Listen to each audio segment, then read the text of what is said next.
Okay, thank you everybody. What a great crowd. I'm excited to see everybody. I'm Matt Schulte, and I have a little organization in town called Lower Boom. And tonight, thank you for that. And tonight we are going to do a bunch of presentations around the theme of post-truth. And this mic isn't exactly how I want it higher so I can. And we are going to see a bunch of different kinds of projects tonight, but all based around the theme of post-truth.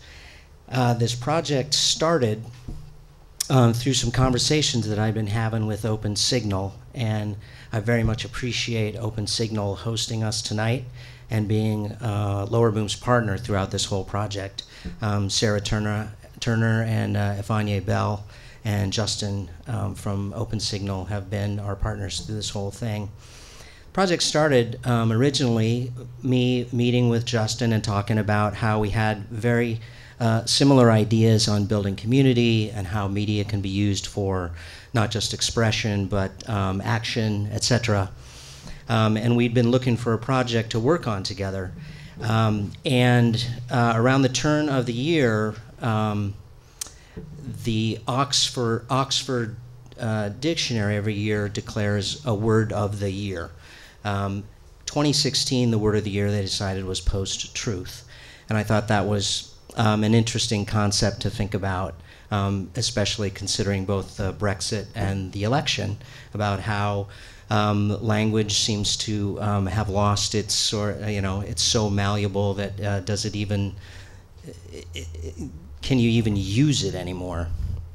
And I thought an interesting project might be to put it out to the community here in Portland and say, create an original piece of art or work, whatever you want to call it, based on the concept of post-truth. And I think there's many definitions of post-truth, but I think basically what the definition that I was going off of was that truth in a post-truth society is based more on emotions than facts. And I think we see that played out over and over and over again, in especially political situations, but of course that's a basis of lots of advertising and whatnot. So we put out a call for artists, and my expectation was that we'd get a bunch of short film proposals, which would be fine. I'm a filmmaker, but that isn't at all what we got. We got a bunch of different, very different, diverse kinds of projects, and it kind of morphed into a multimedia kind of idea, where we have tonight a short film, we've got an interactive website, we've got a VR experience, we've got a carnival sideshow, and we've got a live performance. So I was really enthusiastic and excited about the number of folks that responded to the invite, and then the quality and diversity of the projects that that actually got produced. And I think all of the artists did an amazing job in just a few months coming up with a compelling piece of work. So we have a short film first, then we're going to talk through, each one of the artists is going to talk about their work, and then we'll see it. And some of them are installation based, so after we see the things in here, we can all go out into the lobby out there and experience those works. At the end, we're going to have Q&A, I'm assuming. That's what that's for. Or the Beatles are going to do a press conference. And you guys can ask away in terms of the actual work. Before we get started on that, I want to just go ahead and say, does anybody have any specific questions about the post-truth concept itself or the program itself? If not, we'll go right into the first batch of cool stuff. Any questions? Okay, I'll wait about 10 minutes. Okay, maybe not. Okay, the first thing that we're going to show, I believe, is a short film called Nemesis, written by and acted in by Brenan Dwyer. Jones Redstone was also her partner and directed it, and I'm sad to report that she's sick today and could not attend. So I'd like you all to please welcome Brenan up here to talk a little bit about her short film, Nemesis.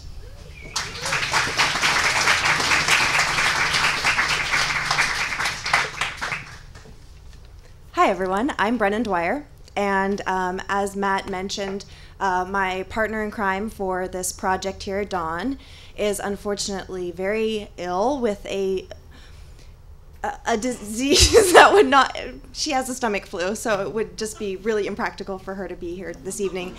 But she did want me to communicate to everyone how grateful she was for this opportunity from Open Signal and Lower Boom for the Post-Truth Project as a structure for this, and that she very much regrets that she can't be here. I hope that a couple of the things I'm going to say about the project communicate her thoughts as well. And I just want to really briefly kind of introduce this project, because while I believe that the film can stand alone and speak for itself, in the context of the event and the screening tonight, I thought that it was interesting to give a little bit of the backstory of how we conceived of this short film as belonging to the post-truth category, essentially. Because initially, when Dawn and I thought about working on a project, and then specifically this film, we just wanted to work together. We had worked together previously as actress and DP on a previous comedy short, and had stayed in touch peripherally with each other's projects. But this story really started out as just a character-based exercise about friendship. And it really evolved naturally as she and I started diving in and talking about why we were interested in these characters. As you will shortly find out, it takes place within the context of a small town Scrabble tournament, or a small time Scrabble tournament. And so who these characters were in the context of this specific world that we've created. And as those characters became clearer and the archetypes that they were mirroring became clearer, it became also clearer to Dawn and I that we wanted to embrace the political aspect of these characters and what they represented in our current society. When we started talking initially back in last November, we didn't yet know the outcome of our recent elections. We didn't know what was going to happen. So a lot of that, and what Matt mentioned, has, with Brexit as well and political climates, has informed how this film has developed. As the script evolved, I hesitate to say this, but I'm going to say it, so you all can watch this film in whatever lens you want to, but it developed in our minds as a little bit of a parable of the election and the two opponents at, the top of the political stratosphere for the last year or so, Donald Trump and Hillary Clinton. And it was within that context that we applied for the Post-Truth project, and again, we are so grateful to be a part of this really special group of artists. Another thing that we started exploring at that point was race and ethnicity as it applied to the film. We decided, actually, really directed by Dawn's input, to really gear the film towards whiteness, to talk about whiteness, to intentionally cast the two leads as both white people. I mean, I'm one of them. You'll see I'm obviously a white person. But we wanted to make that a deliberate choice and not have that be just a default that, that the neutral everyman story is the white person's story. We wanted to actually have the idea translated into the discussion about what speech is and what words mean, and who is having those conversations and who has the power to have those conversations. And I will say two more things. One is that identity is part of the reason that both Dawn and I make art of various forms. Dawn has said in some literature that we've created for this project previously that as a gay Latina filmmaker, that she really values the creation of art itself, the creative aspect, as an act of resistance in and of itself to powers that are trying to silence various groups, various voices, and I'm completely supportive of that and also feel like it's an outlet for myself. So the team that we assembled and the fun that we had putting this together was as important as the concept and the script itself, and ultimately what you're going to see. The last thing that informed this project as we came to this evening was that between shooting the film and editing it, what happened was Charlottesville. And free speech became a really large discussion topic, a really volatile discussion topic. And while we didn't have the resources to go back and reshoot, rewrite anything in the film, it informed the way we edited things, and it is informing the way that we are marketing the film going forward, and hopefully the lens through which that you can view the discussions about language and speech in the film. So what we're left with is a short film, and although it sounds kind of serious what I've been talking about, it's actually a comedy. So importantly, I tend to work in comedy because I do believe, as Matt mentioned, that in a post-truth world, in any world, emotions are something that actually bring us together. I believe that laughing at something actually helps us surmount the difficult moments when it's hard to say something or when it's hard to speak your truth. I think it breaks down barriers, and I think it also helps us see how ridiculous certain things are, certain archetypes, certain stereotypes, and many more things. So while it is a political piece, we also just hope that you really enjoy it, and thank you so much to Matt and Sarah, Open Signal, Lower Boom, Post-Truth Project, and I'm honored to be part of the other artists that are here tonight. That's all I've got to say. Now I'm going to show you the film.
Challenge.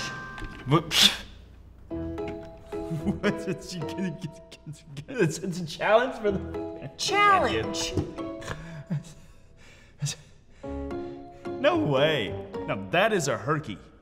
You know, like a herky jump? A herky jerky? Herky jerky is a hyphenated word, and a herky is not a thing. It is too.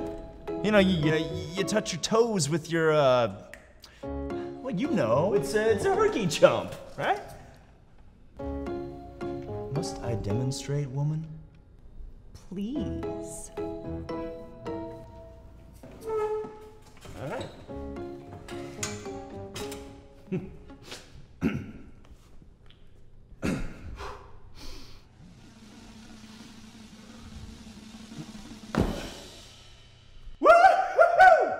That's a herky jump. You can't challenge that.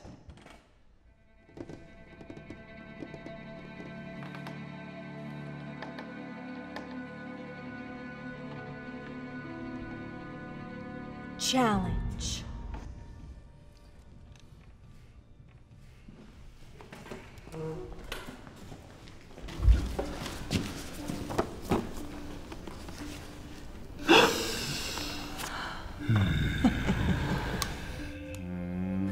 No, I challenge the challenge.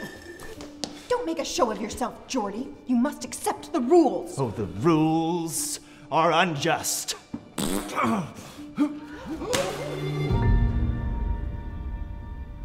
Very classy. Yeah, go run for your precious book, Belinda. Who knows how many words you deleted out of there prior to this tournament? Has this book been in your possession the entire time? This is conspiracy on a level, dare I say, as high as treason. Could be. She is trying to corrupt the only tool we have left. Free speech. And by God, this is still America. That's right. Yeah. All you do is lose a turn. What's the matter? Afraid of losing to a girl? Oh, I feel very unsafe with this aggression. Oh, come on. He didn't mean to break the rules. Yeah, I know why I play this game. It's for America. Why are you here? Geordie, Geordie, Geordie, Geordie, Geordie, Geordie. You gotta be kidding me! Geordie! No player has ever won a tournament in our bracket after losing a turn. You mean if he loses the challenge, he loses the game? That's right, friend. Just another example of the elitists with their words and their rules discriminating against us white men. Can I get an amen? Amen! Amen! The rules were not made to personally target you. Oh, wait, maybe that's the problem. You need to feel special, is that it? Okay, well, how about this? Of the 40 times that you and I have matched up, I have won 21 and you have won 19. Not that anyone's counting, but if they were, I would admit that no other opponent has come close to that record against me. Despite everything I know about you, I actually kind of like you. But mark my words, I will never, ever, ever, ever break the rules for you.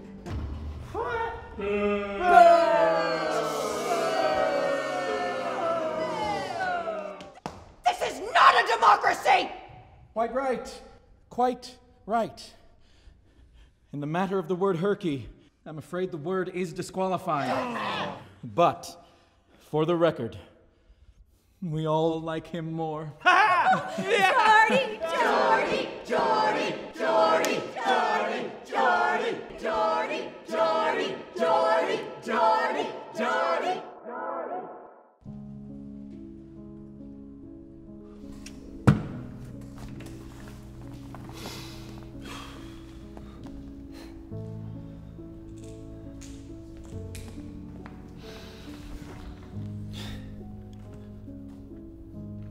Gentle, precious, special butterfly.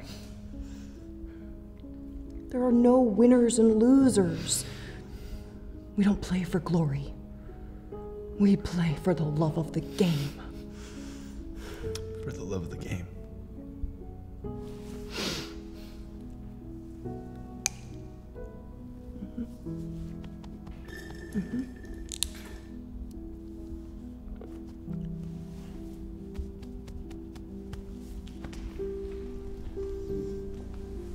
By the way,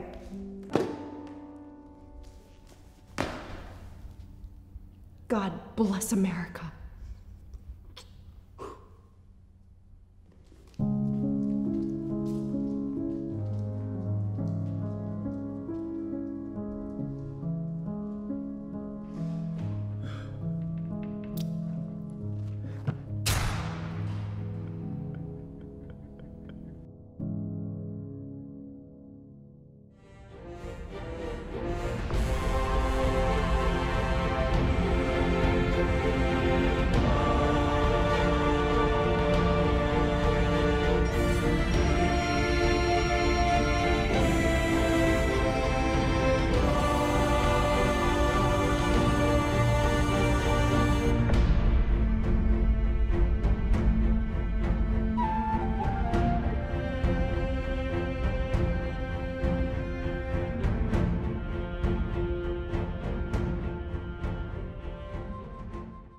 One more time. All right. Thank you, Brennan. That was great.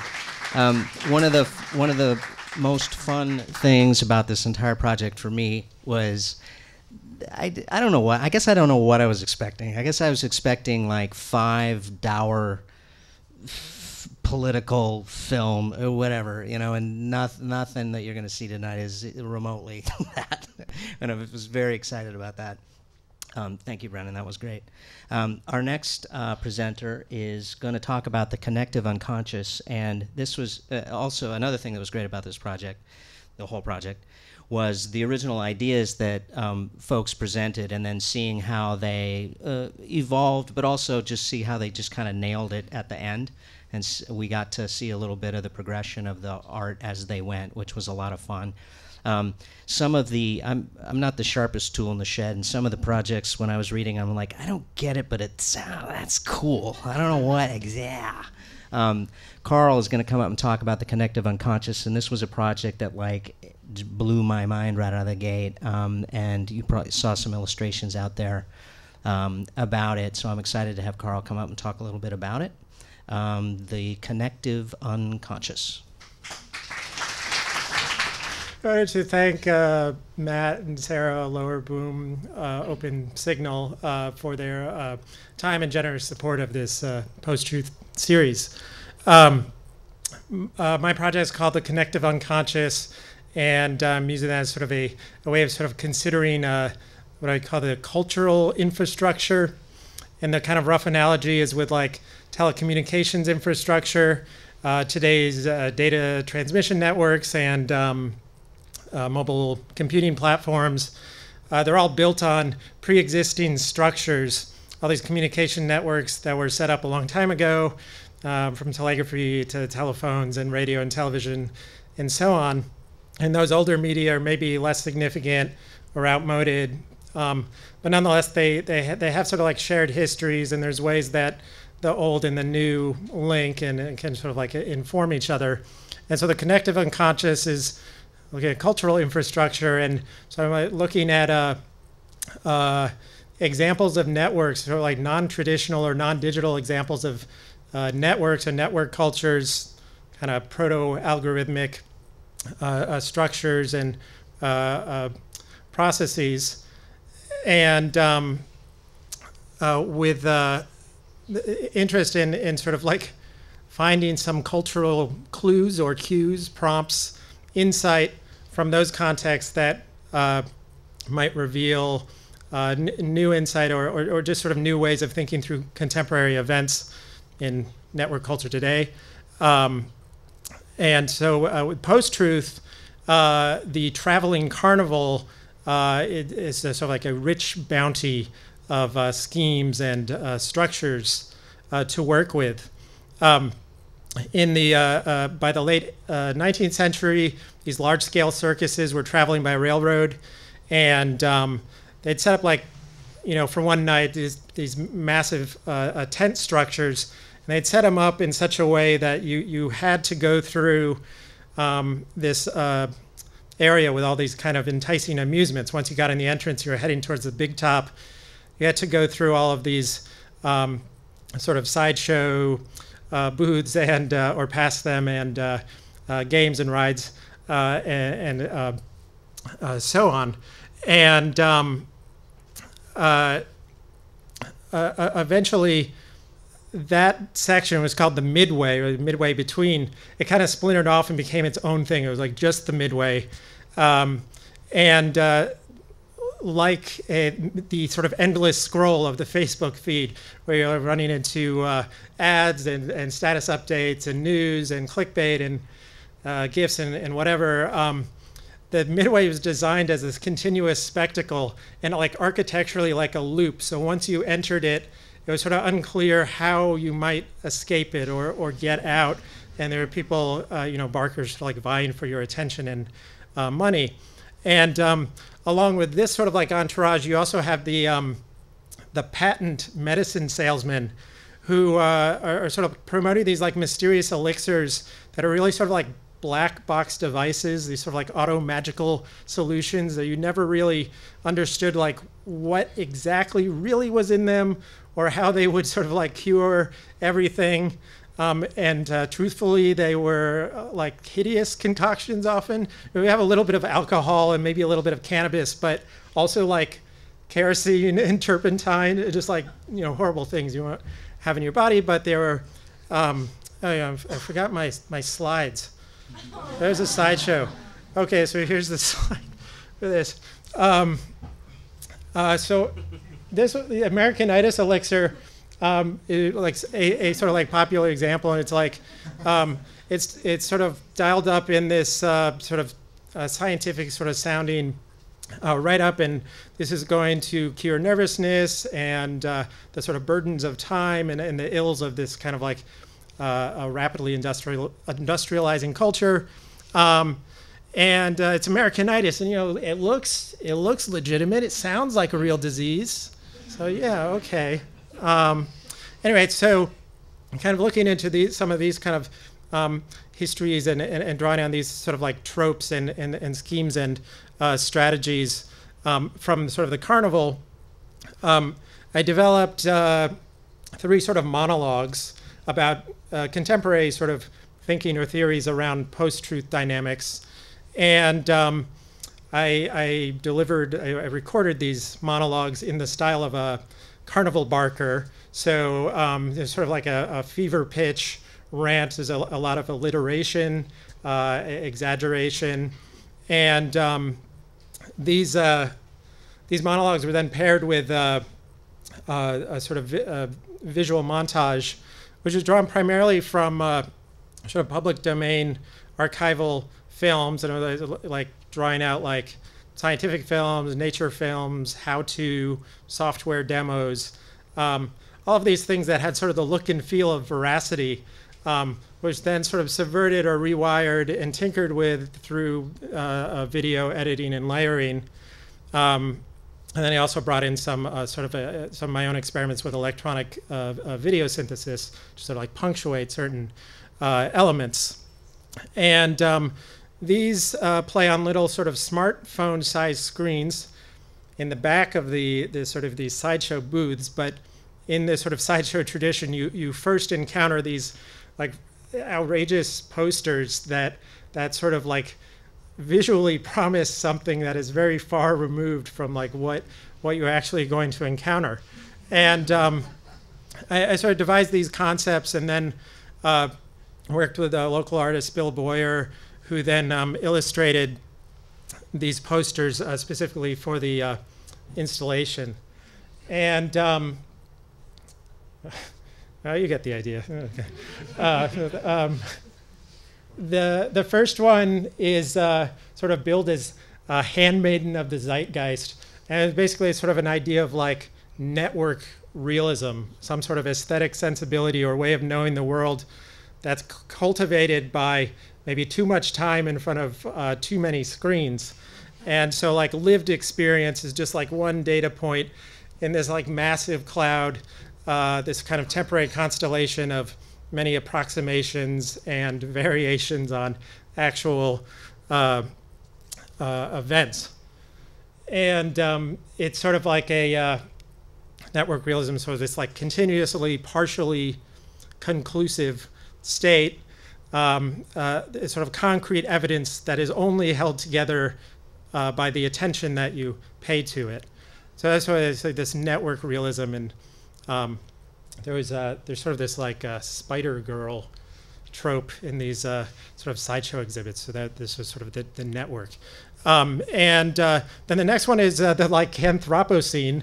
And I think of this like sort of like dramatically like the prolonged transformation scene in any werewolf movie, where it's just like very long, excruciating scene where the creature is sort of like writhing between human and monster, very sort of long, drawn out sort of spectacle.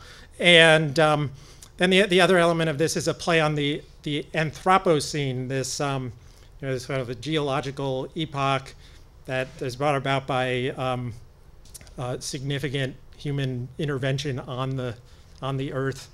And so like Anthropocene is sort of like metaphorically this sort of widespread flux or indecision or inability of internet users to definitively resolve the differences between real and fake content, or between satirical and sincere sharing on social media.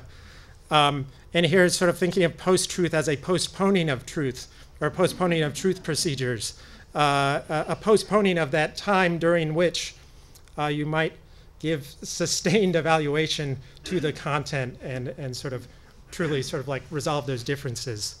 And this like links right into the idea of the feral computer, which is, well, you know, like, say in the aftermath of the election, there were a number of these kind of like automated fact-checking algorithms that were developed, and this, of course, is a altruistic gesture against deceptive clickbait and fake news. The other thing is by sort of like outsourcing the sort of critical analysis to other people's systems, then you're also postponing these individual responsibilities. So there is this sort of like a state of delay. So this feral computer, first in captivity, is sort of an exaggerated way of thinking about just this like wonder and awe at machines learning. They're becoming more perceptive and more autonomous, and all the way like our own sort of critical abilities become very shallowed or dulled. That's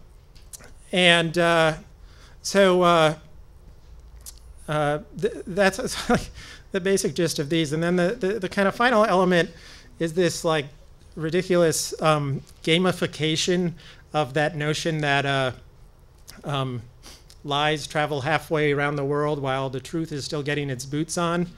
And so you can put your phone on vibrate mode and place it on the ramp, and then you convince people to send you messages, be they truthful or be they lies. And we will see, we will definitively solve everything right here and now, veracity versus velocity. So in a certain way, like the sort of patent medicine salesman who promises to sort of cure all that ails you with this like dubiously safe elixir. I'm sort of interested in sort of simultaneously providing and unsettling these sort of perceived predicaments of post-truth today. So that's it.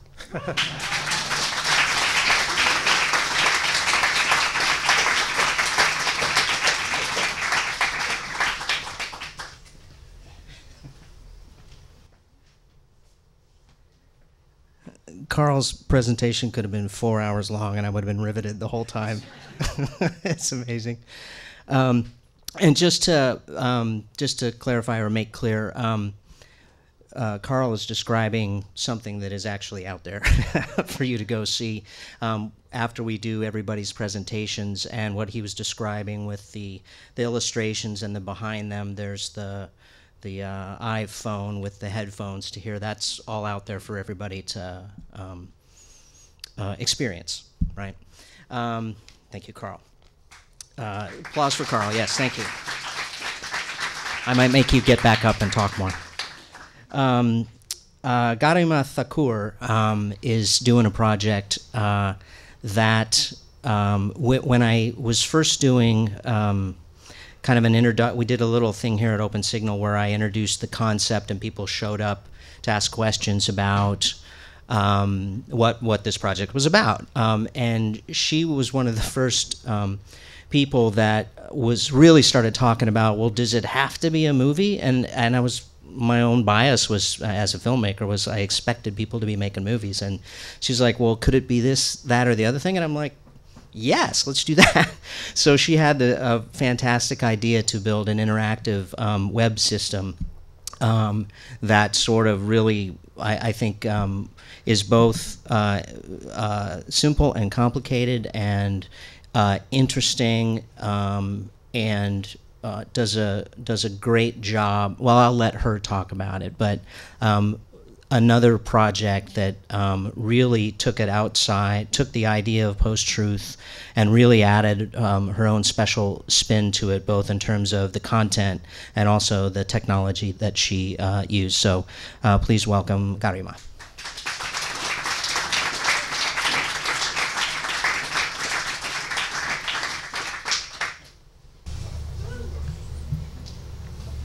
Hi everybody, my name is Garima, and thank you so much Post-Truth, Open Signal, and Lower Boom for giving me this opportunity.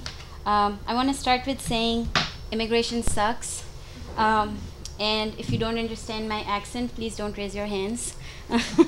No, I'm kidding, you can raise it totally. This work came from the idea of thinking about immigration. Immigration is something that always is something looming behind. I moved to here from India around 10 years ago, and it's just something that stays on the back of my mind, but really never intentionally made work about it in terms of just putting the things that you feel or the things that you hear or the things that you read about immigration. So the project is a mix of personal experiences, stories. I lived in New York, and I lived in really horrible conditions with immigrants going through a lot, and then also working with really interesting people, and just overall, that's what I'm thinking about. In terms of post-truth, I think a lot of those Brexit and US and right now even India, it comes from the idea of immigration, how immigration has affected and how we view it. And it's really interesting to me that how the immigration laws actually are designed to benefit the country, but we keep thinking about how immigrants are sucking up the resources. In many ways, we think about oh, all the jobs are being taken by immigrants and all the resources are illegal immigrants are a problem, but when you go to larger cities, you see that all the menial work is done by immigrants, and immigrant families are paying a lot of citizens to get their green cards, living in horrible conditions so that they can pay to be away from a place of fear. So a lot of those ideas were going on in my head when I was thinking about this project. And the way the website is sort of designed, the whole process of the website started with me going through a lot of immigration websites. Immigration websites, I figured out there are 20 categories of immigrant visas, which are actually not really immigrant visas, they're non-immigrant visas. I'm a non-immigrant. Immigrant is something that you become once you have gained a green card. So it's a very complicated process, and after going through a lot of their 20 categories, and they are assigned as HLOPQ, and I don't want to bore you with the immigration talk with terms of technicality, but then again I went to forums and I just went into the interwebs to see how people are going on different borders to get passport and what immigration system works. And after going through various forums and blogs, I realized there's no real answer. You're just lost in the language of interwebs, and you keep thinking what is this process? I have gotten 4 different visas, and sometimes it's a click and sometimes it isn't. So the whole form of the website is really plain and cold in the sense of how an immigration website looks like. And why I started thinking about hyperlinks and hypertext is because hyperlinks is something that you are constantly linking in, especially immigration websites. You think it's gonna work and it just suddenly stops working, and you're looking for something and it stops. So it just takes the language of just really simple,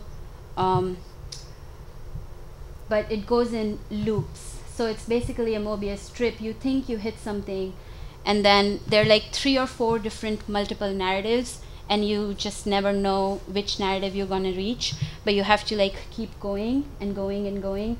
If you reach, if suppose you click on self, you'll come back to time, but if you click on time, you'll never come back to sort of the sense of self.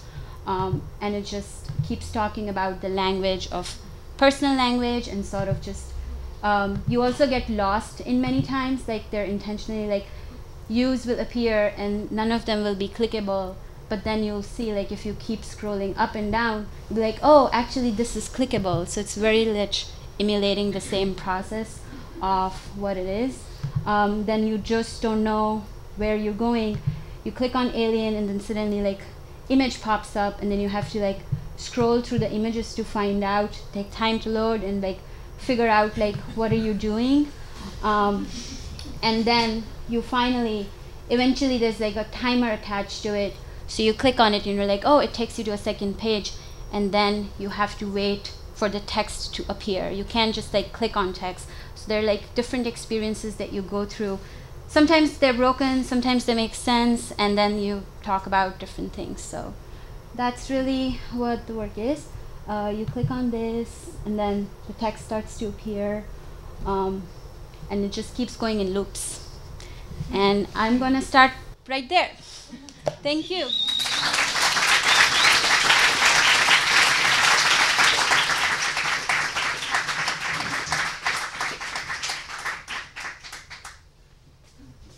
Thank you, Garima. That's just a great metaphor to use that technology to explore that idea. I think that's just brilliant. Thank you. So again, there's 2 screens out there with the website set up, so you can go out there and get lost yourself.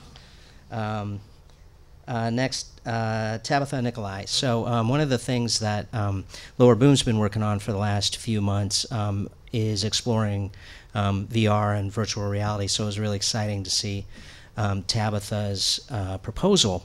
And like everybody in this project, blown away by not just the original idea, but how far they took it in terms of the presentation. There's a VR HTC gear out there for everybody to put on, and if you haven't experienced VR, that in and of itself will be very interesting. And if you have, I think it's a really compelling experience that Tabitha has put together. So please welcome Tabitha Nikolai. Wow, thank you. This is like such a tremendous turnout, and of course, thank you again to Lower Boom and Open Signal. Doing VR is certainly not something I would have really had occasion to do if it wasn't for the opportunity. There's a lot of gear involved with that, and it's not really something I just have laying around. So thank you especially for that.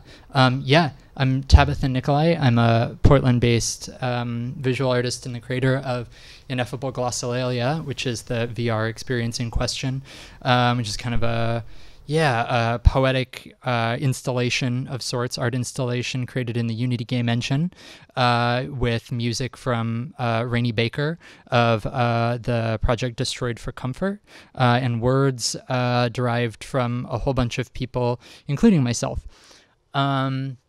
So formally, the genesis of the piece came together probably 1.5 or 2 years ago when I made this kind of like pact with myself that I really only wanted to work in creative forms and media that felt really honest to my experience, forms which nurtured me growing up, or that I had some kind of more interpersonal relationship than painting or ceramics or that kind of thing. And I was a painter in undergrad, so I'd kind of done some of those forms for a while. So what that means to me is, growing up in suburban Utah, where I did, as a queer trans girl, that meant often I wanted to investigate forms that helped with the isolation and alienation that I experienced there. So for me, that was forms like games, video games, play a lot of video games, Dungeons and Dragons, that kind of thing, painted D&D miniatures, did cosplay, as well as different kinds of like magic and occult practices. So that's kind of like how I began to focus on like getting back into games, and also games on the level of a lot of the artwork that I was doing previously was like art installations that involved office furniture, and that's just really heavy and sharp, and you have to store it, and it's very burdensome.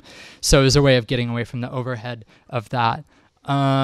So yeah, just in the same way that the mode of making the thing is a really personal kind of way of making the content is also personal.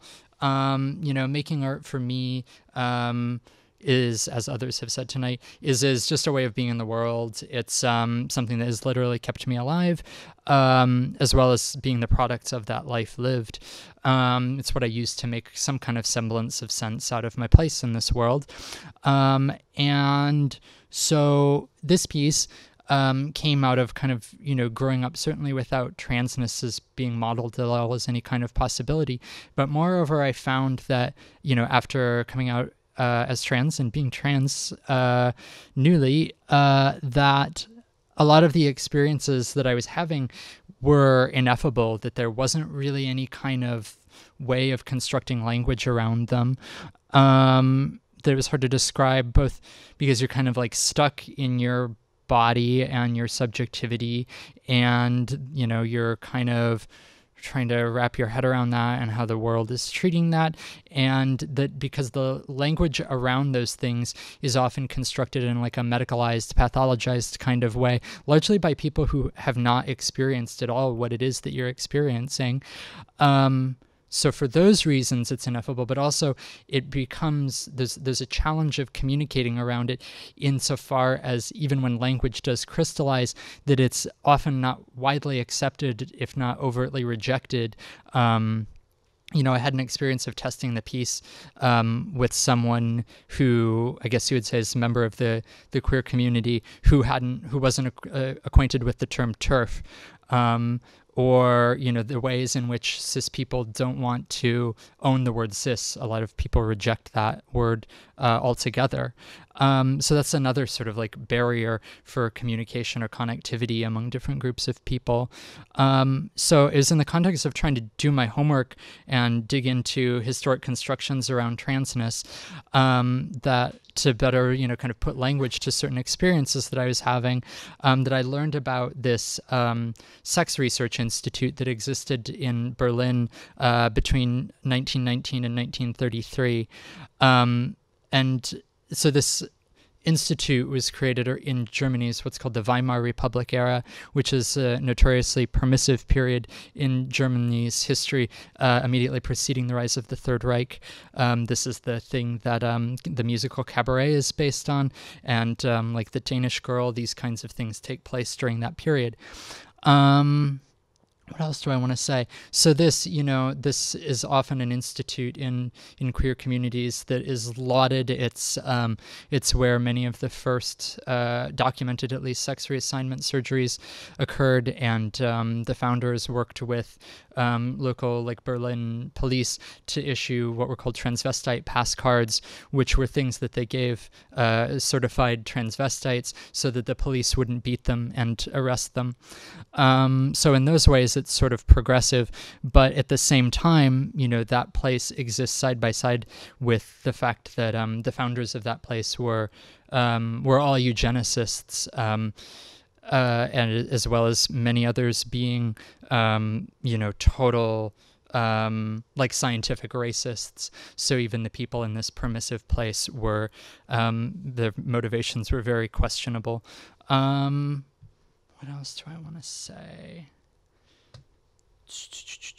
So yeah, you dig into the history of this place, and some of the things they're doing are good, and some of the things they're doing are misguided, and maybe some of the things they're doing are real evil, but you nevertheless wonder what was lost in that archive. And I guess it's more explicit in the statement, and this is a bit of a disordered talk, but spoiler alert, the archives of the Institute were burnt by Nazi youth in 1933 as part of the infamous book burnings that occurred in Opernplatz, now called Babelplatz Square. And the things that survive are very, very fragmentary, largely in the personal estates of the scientists who either were exiled or who happened to have left working with the Institute at the time. So kind of pondering over those fragments, you sort of wonder about what's lost. And it becomes also like a bit of a black box. Like there's this thing in history that could have been very formative, that could have been, put queer and trans movements in a very different place if they had still existed. And so the piece is largely about the kind of reverberations of loss and how you experience a lack sort of throughout time, how you have to improvise your own sort of web archives, or exchange knowledge covertly online, how you have to try to, integrate yourself into pre-existing LGBT communities, which are sometimes hostile to you, which is explored in the work, or you create, what are called like headcanon. Do people know the word headcanon? Headcanon is where fandoms of something will manufacture or skew the narratives to themselves to sort of satisfy their own personal interests and representation. So, you sort of you project onto video game characters or anime characters or something, that, oh, it's like that person is secretly trans, so you have some semblance of representation or some way to see yourself reflected in the world.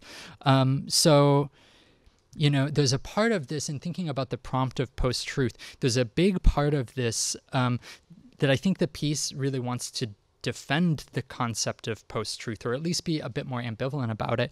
I guess I chaff a bit at the phrase post-truth because, as I say again in the statement and said in the proposal, trans people really are post-truth. We're people that often were denied existence and denied humanity, and our mental stability is brought into question. And so those are all truth claims, and it's very easy for one person to sort of draw the lines of truth in one way that excludes people.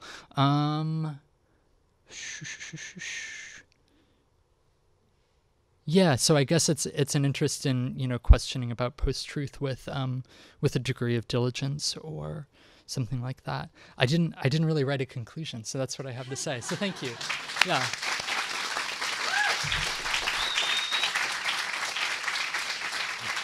So thank you, Tabitha. That was great.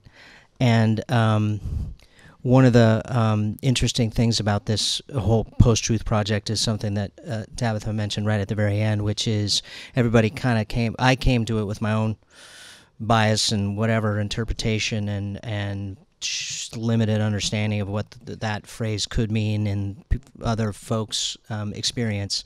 So it's been great to have the artists push back or work with that phrase in ways that it's been fun, because this wasn't at all, I sort of started the idea a little bit and then they all took it places that I couldn't have possibly ever gone or imagined.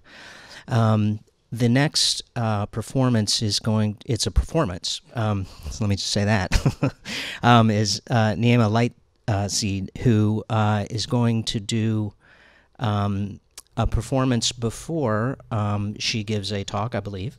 And it might take a minute after I exit here for them to get everything set up, but hang tight. After that performance, we'll have all of the artists up here to answer some questions, and then everybody can go out and experience the installation stuff out there. So, Niema coming up.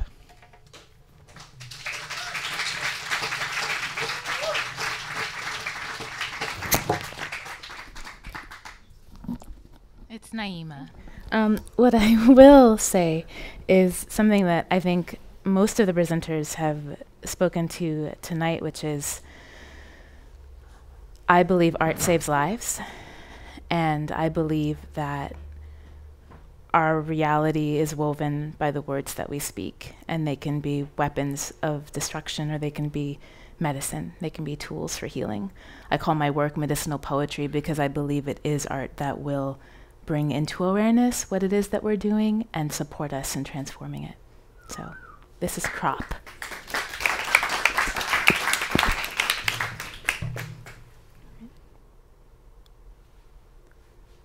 My grandmothers sang in the master's tongue,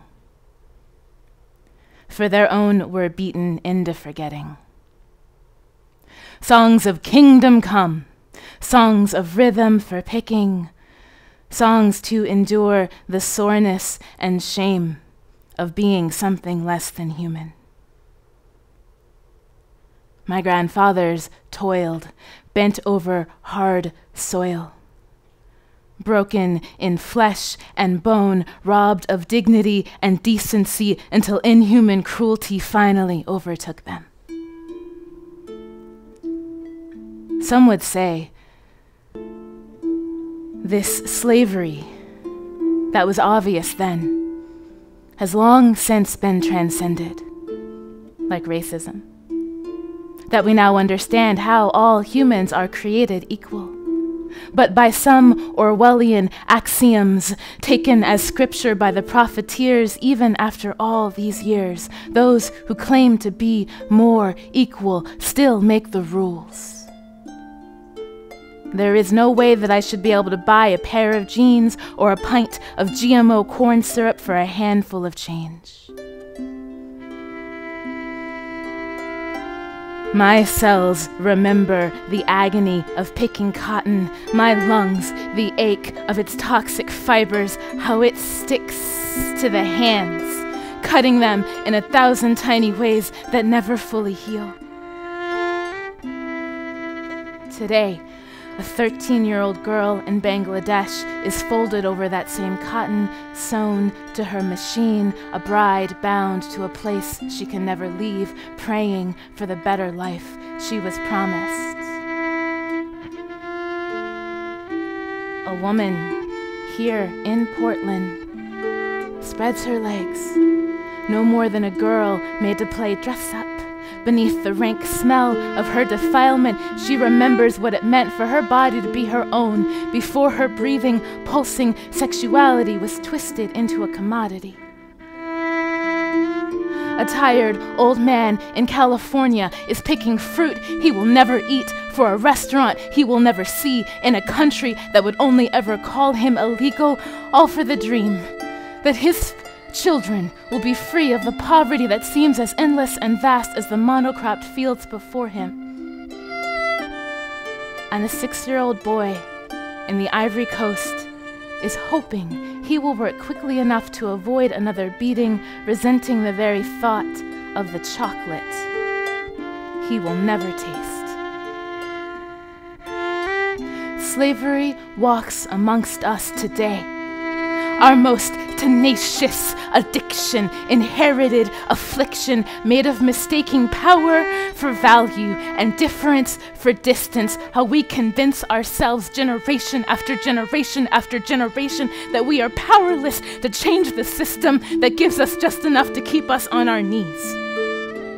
The master that has no face, but many, who forces us to feed on each other, who whips us with the threat of poverty and the illusion of hierarchy until there is no way to fight or place to flee, and we pass a privatized prison to our children in this so-called land of the free.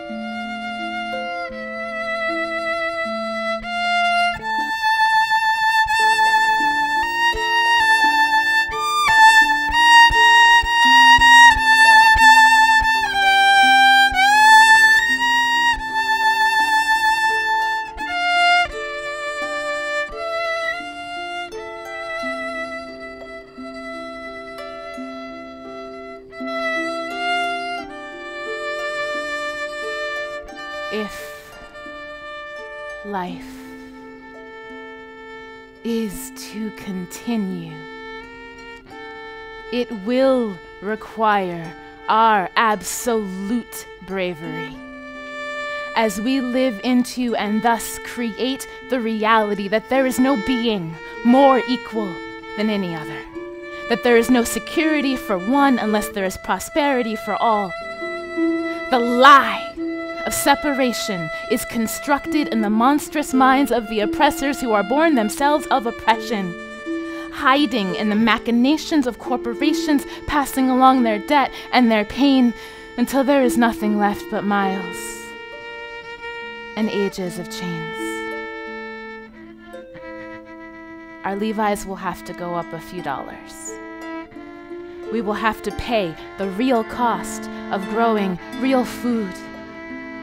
We may have to retire our fancy gadgets and our fast lifestyles and look closer at the truth of the life that is happening all around us and learn how to grieve and when enough is enough and what love looks like in action so that indigenous people can keep their lands. Farmers can remember the dignity of abundance, women can reclaim the sovereignty of our bodies, and children can keep their futures and their freedom. Slavery has always been an inside job, perpetrated on ourselves, on each other, on the mother, to unravel the mendacity woven into the very tapestry of our society, we must learn to transform it within ourselves.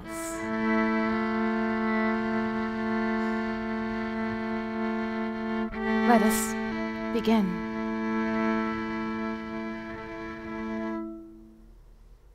It is time. It is time for a new song. To grow the life we've dreamed of all along by composting this strange fruit, this strange and bitter crop. The responsibility of this information age is that now is when we can make slavery stop. Pinky.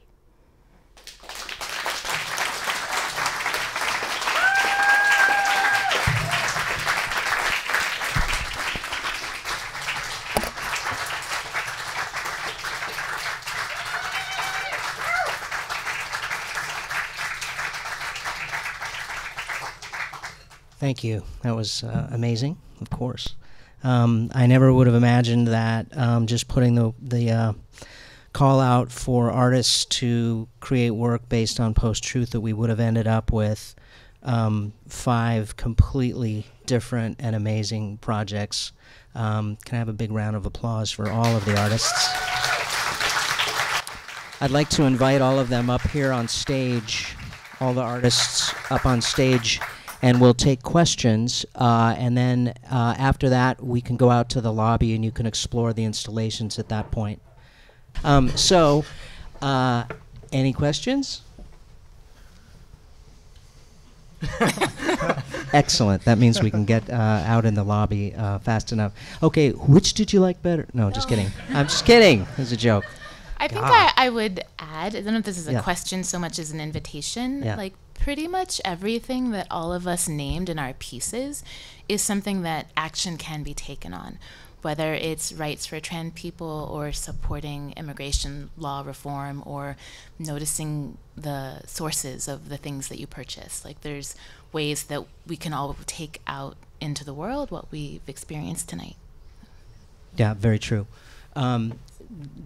Did folks feel like you came here maybe because you knew one of the artists, but maybe you were attracted to the work, the post-truth? What could that be about? So did it thwart expectations, or was it what you expected, or did anybody because I couldn't imagine if I walked into this blind, I would have just gone, wow, that was something. So what was the general consensus? Anybody? Yes. Yeah. And I'm completely blown away by every piece, and it's beautiful to see in the minds of each individual how these concepts live within them and how they're affecting them daily. And I'm so grateful. I don't know if I have any questions. I can be here all night, I guess. Sure. Yeah. Yeah. Very true. Yeah. Did you have a thought as well? I thought it was excellently curated because indeed it's a term that you can do in many ways. The choices that you make, how you put them together, defines the moment of the night, and I think it was very well. Yeah, and I want to make sure to thank Ifanye Bell and Sarah Turner both from Open Signal, who were partners with Lower Boom in this, and we had a lot of fun discussing the projects and going through all the proposals. And we got 25 proposals, which is, I'm told, considerably more than they generally get. And there was lots of really interesting stuff, and I think that we, anyway, you guys were great. We could just compliment them the whole time. That's that's okay too. Artists dig that. Any other thoughts? Yes. This is sort of random, but I just sort of wanted to hear your guys' responses or your thoughts about, so the call around things being, the prompt is around post-truth. And I personally feel, like in a way that I've never felt before, that I do live in an era that's not real. And I feel like I intellectually talked about it a ton, and then all of a sudden I'm living in it. Like I'm living in a world of bots, and I'm living in a world of fake information. And so I'm wondering, sort of as artists who have walked through the real and unreal who have held that closer for a longer time maybe than I have. If it's both your work is guidance for me, but it's also, do you also feel that the world is unreal now? Like I just want to know whether others who have thought a lot about it also feel like things are no longer real, or if you all just feel like this sense of loveliness of the veil has been. Right. Anybody have a thought on that? No, I get it. Yeah, I think. I want to know about your sense of realness, because I mean you're responding to it, and I all of a sudden feel like what was an intellectual concept for me is now a lived reality, and so for me it feels shocking. And I don't know if other artists who have been working and thinking in this feel that same sense of it. Mm-hmm. I think it has always been unreal, and I don't know if there is any real distinctions between anything that's real or unreal. You know, alienation, at least in terms of the project that I was working with, alienation is something that you just don't feel, but you're made to feel, and that makes also things real and unreal, but then you also think about what is real and unreal. I think it's different because I feel like West is more affected by what is happening right now, and it feels that, oh, there's something wrong, but the other side has always been wrong, and there's no other side, but you're like made to feel the other. So there's something is going right because something is going wrong. So I'm not sure if there's anything real or unreal about that. Alienation is something that drives that, and people drive that. It's, yeah.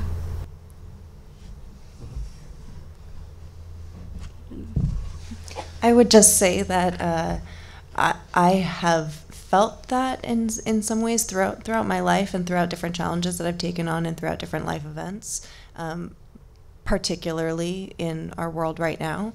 But I would say that making this piece and making other art that I also make is a way to attempt to process that for myself and to challenge myself to reckon with the fact that this is really what's happening in our world, and all of the different issues that have individually come up for the artists who are up here with me. I would that experiencing their art is also a way for me to process those experiences and realities that might seem shocking or unreal because they're not my experience.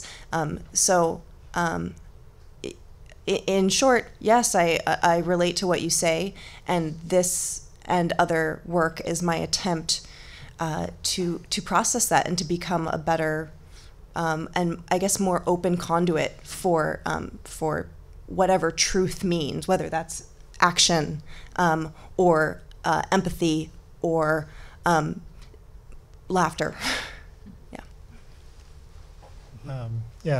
Sort of similarly would sort of agree with it, and that it's sort of this intensification right now, I mean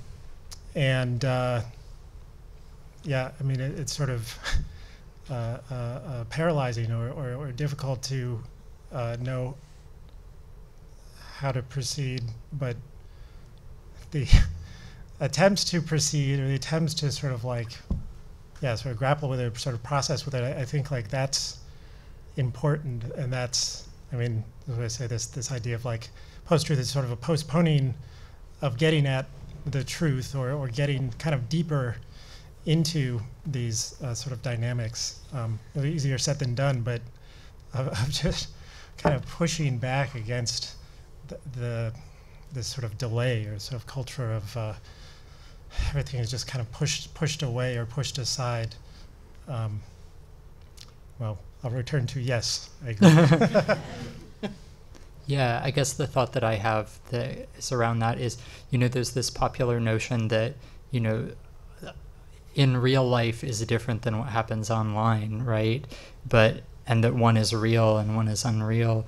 But obviously that's not the case, and we're finding that more and more as, people are swatted and, hate speech online comes home to roost and that kind of thing. So I guess that's one thing, and maybe it's sort of recapitulating some of Carl's talk, but as I think those web infrastructures grow and the different technologies have a way of growing together, right? Like technologies don't develop in a linear way. They like cross-pollinate with one another into this like dense mesh. As those things are growing together and becoming more powerful, the possibilities that can be germinated in those space, like virtually, they're leaking out more and more because they're more imbricated with like everyday stuff. So I think that's part of what we're experiencing right now. And I would add that in traditional cultures all over the world, there are ideas that have different names, but that the common thread is that this world that we can perceive is an illusion, and that it is intensified to, in some ways, help us actually see even more clearly how much of an illusion it is. And, in the land of the blind, the one-eyed man is king, art is a lie that reveals the truth. And so the more that the world is full of lies, I think the more the lie of art helps us see what is true. And it is a paradox. And so my sense is, when I feel mildly disconnected from what I see on billboards and what shows up in advertising, but my heart feels strong and I'm in my body and I'm breathing, and that's when it feels real. When I'm near the trees, when I'm like watching my cat, that's when I know like, oh, this is what real life is. And as long as I can keep that touchstone, then it's easier for me to differentiate between someone trying to sell me something, which is what we're encountering a lot of, and someone being real, someone being authentic. Is your cat real? Can I come pet? I'm kidding. Sure. I have a cat as well. Me too. Cats are pretty cool. Yeah. I also have a guinea pig, but that's a totally different deal. Anything else? Also, I just, Tabitha, one of the things you mentioned was you said dense mesh, and I wondered if I could name my new metal band Dense Mesh. Have that one. Thanks, man, because it's going to rock. Yes? I just had a question for Tabitha. You use the word glossolia, which has a very specific theological reference. Sure. And the idea of speaking in tongues or speaking the ineffable in a communication with God or greater energy or whatever. I just wanted to know if you could comment further on that specific use for you and what that means for you. Wow, that's a good question. Yeah, I think it's, even in the absence of language, to describe your experiences, you're compelled to, I think it's really human nature in healthy circumstances to want to express. And so, even if you don't have the tools, something comes out, something's got to come out. And so I guess that was the thinking that I had about glossolalia. And there is something transcendent in that. There is something where you're trying to come into union with, whether it's the social fabric through the power of communication or just the knowledge and comfort of being yourself or in yourself. Yeah. Good question. Anybody else have any thoughts? Yes, sir. Yeah, this is projects are sort of like a long commission, and I know a lot of your works, and so that some of this is topical. Your work is often topical for many of you, but with this longer process of this commission or other works that you're doing with the 24-hour scandal cycle, maybe, and just how you're dealing with that constant input of something new to become enraged about or paralyzed by, and how that may have fit into this project outcome or maybe the next project you're working on. And Carl, maybe you could start. Good prompt. Well, there's an endless supply of fodder to riff off of and grapple with and question and wonder if doing this was the best way I could respond, and then like returning like, oh yes, well this does sort of kind of engage these ideas differently, and there is some sort of process or processing of these events. I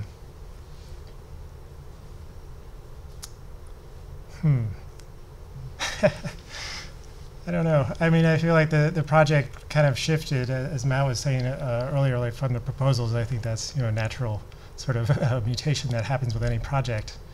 I don't know. I think, you know, part of this question, this hot potato, along to the next person. No, I think, Carl, you just need to keep talking until we say you're done. Yeah. No, this project was, you know, by design, we wanted to give a pretty long lead time because we wanted the artists to be able to kind of stew in it for a little bit instead of just trying to turn something around really quickly. So I can't speak to everybody's individual process, but that was a real conscious decision on the team's part to have a pretty long lead time so that we could just let them, you know, ferment and come back with something instead of a quick turnaround, which I think was great in all cases, especially since all of them required considerable production value in every project here. So I see much of the world in terms of archetypes. And so the players change, but the story is the same. And I think that's partly what I was speaking to in my piece, is that we can get distracted by the name changing and by the ways the fingers point. But if we step back a little bit, we can see it's kind of the same fingers being pointed back and forth, and that in fact the things that we're fed on a daily basis are actually intended to distract us from what is actually important. And so for me, like, I get emails from Sierra Club and ACLU, and so I have an idea of what's going on, and I sign the petitions and I do what I can, but I try not to let that draw my attention away from what I think is actually important for us to do, for those of us that have an intention for creating healing or beauty or connection or community, is to keep trying to build the world I want to see, and not ignoring those things, but not feeding into them, which just makes them stronger.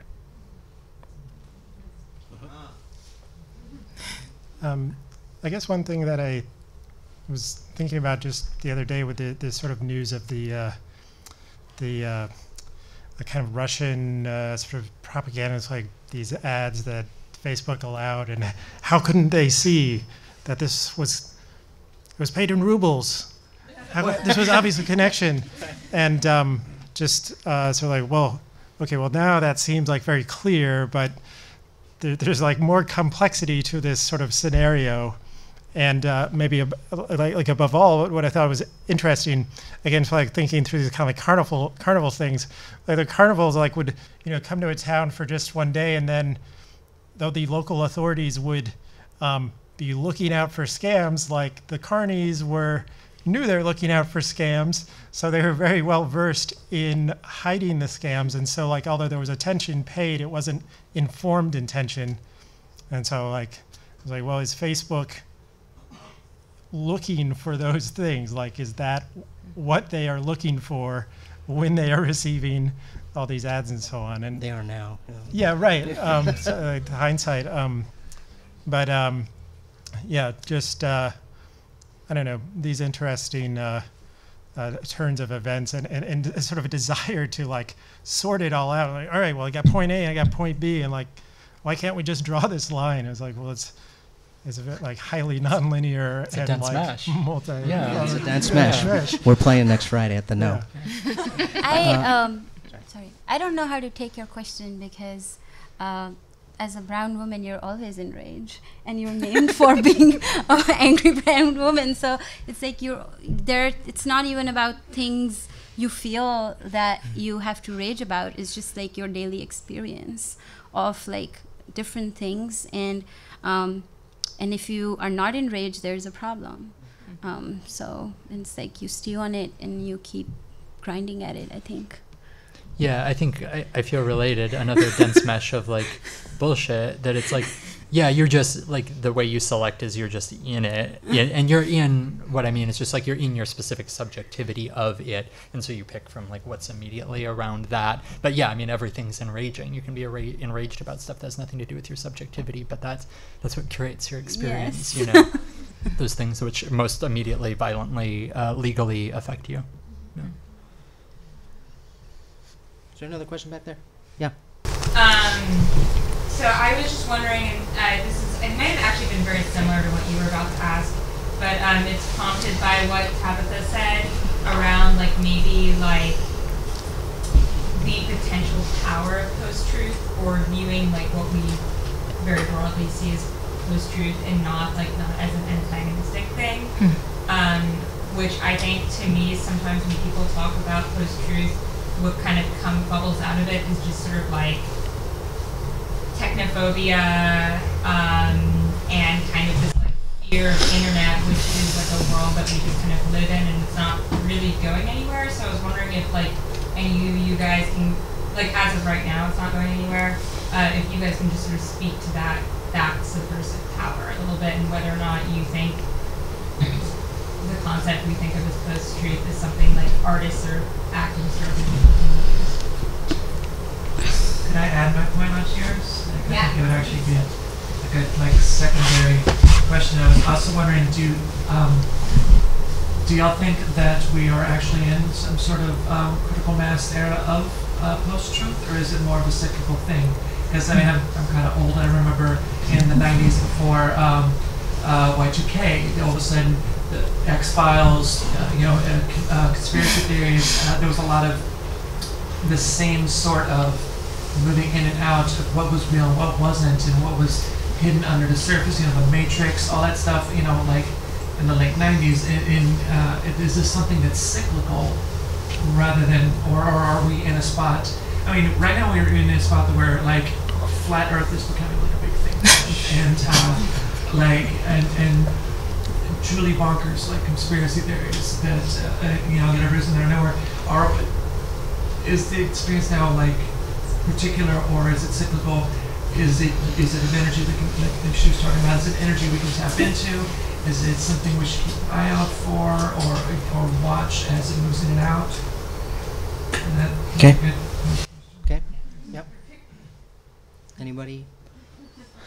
Well, I'll just respond by saying that I think that truth is subjective, and especially from an artist's point of view, that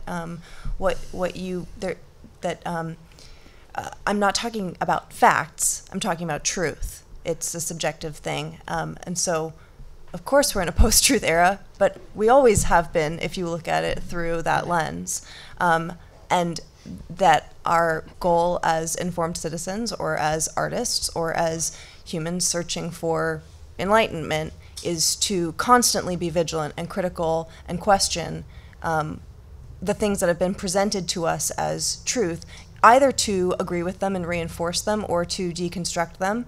And there are many different ways of doing that. You mentioned some of the technological ways in which that's we're being confronted with that right now on the internet, and the Facebook, and all the things that these various projects are touching on. But certainly thematically and overwhelmingly, I would respond by saying that absolutely we're in a post-truth era, and absolutely it's fodder for life and creativity, because it's our reason to question and learn and grow and decide for ourselves what a true and open-minded life looks like. I think about this mode of art making that's been called parafiction, where you have one foot in the real and one foot sort of elsewhere, and it's sort of a tactical media strategy. And I mean, the whole effort of it is to interrupt or sort of like break people's perception of what they think is real or true, to give pause, so that people can sort of like enter this duration of uncertainty and really kind of grapple with what they're seeing.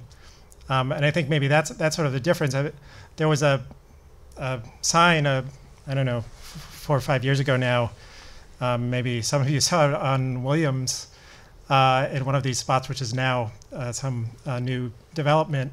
But it was this sign that someone had put up that was done. It looked like a real sign, but it said, "Condos canceled, wildlife refuge coming soon." And it was in one of those just like open yards that have just been like empty for years. And so like you see it and you're like, oh wait, well that's interesting. Yeah, there are no parks around. Yeah, that's a great idea. Wait, and so this grappling with this thing, and then you perhaps think more about why is all this development happening here, or maybe you talk to other people about it. And that, I mean, I think that's sort of the key thing, is that sort of like encounter or sort of like grappling with it and trying to sort it out. That maybe that's sort of like a difference. We can say parafiction and post-truth, but there's sort of, I mean, there's always sort of like an opportunity to hack things.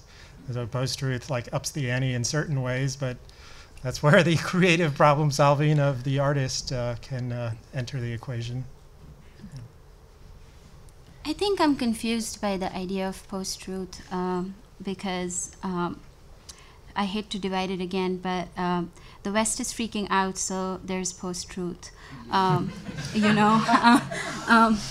Like when you are told that people can work for you and they will do it at a minimal wage, or like slavery and all of these things that has happened, when the belief is to your convenience, then you start to think like, oh, this is cool, this is my truth, and then for the other person it's not. So it's like always table turning. So I really am confused by the idea of post-truth, to be honest. It's like you figure out what your truth is, I think. In a meta sense, it's how we're here tonight, right? Is that we're making art on this concept, and it has enabled us to gather these very different and yet what feels like like-hearted understandings of reality. And artists have always used the tools available to us to create, and this is our most prevalent tool right now, and so we will use it or we will die. And I should have mentioned, thank you for speaking out with your question. I can't see that back part of the room, so if there's folks back there with questions, speak out as well. Any other questions, or should we unleash everybody out into the gallery out there to investigate the installations? Anything else? Damn it, we were done. No, go ahead. Sorry. Post-truth. Post-truth, yay! Hey, don't just accept our art. Go and make your own. Yeah.